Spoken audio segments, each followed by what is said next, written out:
Now go straight to Lee Funeral Home, where Abdi Osman is there for us. Comes with that because General was, so full of life, very energetic, and it happened. It was really unexpected, so it's a lot of shock, and really a great loss to our country. We've lost a diligent public servant, a man who was astute in his work, a man who was dedicated, a man who was focused and was principled. For us right now, it's just to really thank God for the time we spent with him. He was personally a great friend. Before he was minister, we shared some good moments in our committee, which I chaired, and he was a very active member of the Cohesion Committee in Parliament. So it's such a big loss for the country. I've had many of your colleagues, especially the young parliamentarians, speak very fondly about Honorable Nkaissery.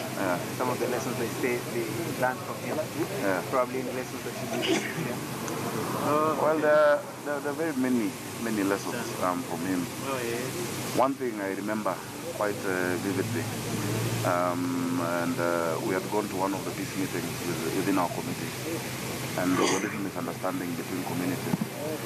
And, it was time to make decisions, and he told me that as a leader, you should never be afraid of being misunderstood. If your mind is clear, your conscience is clear, take action that must be taken, and people will understand later.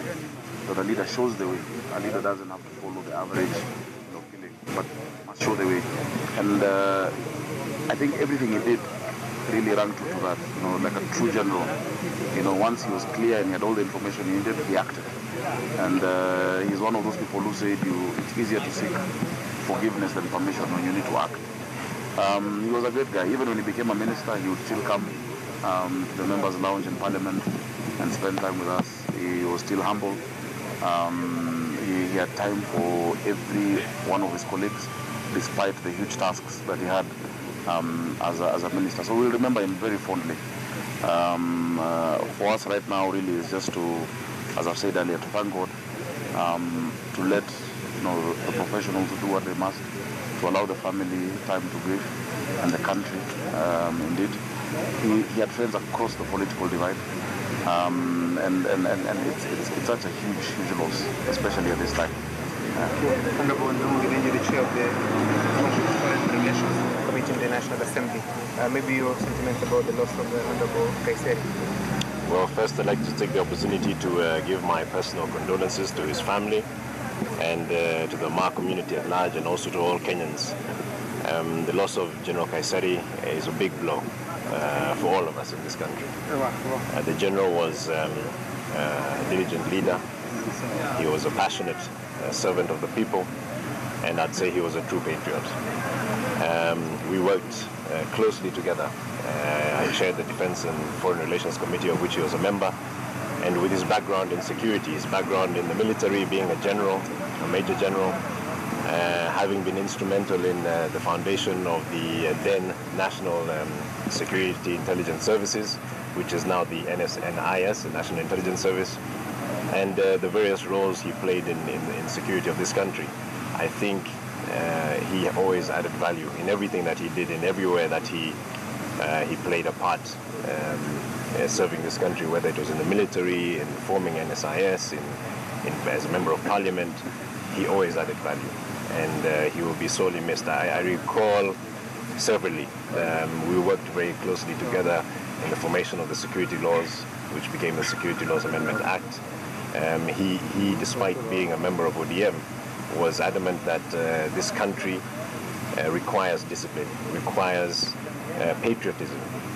And the one thing that I remember him for is that he had always wanted us as members of parliament and leaders to instill and inculcate in all our people and in all parliamentarians a sense of patriotism that is not partisan, that we must all be Kenyans first before we become members of political parties or have diverging political views.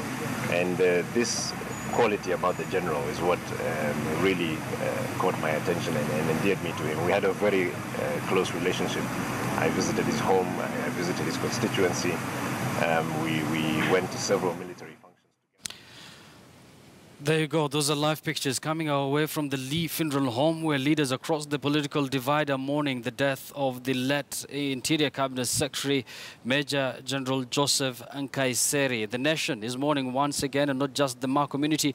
And before we go to the hometown of Bisil, that is the hometown of the late General, that is Bisil in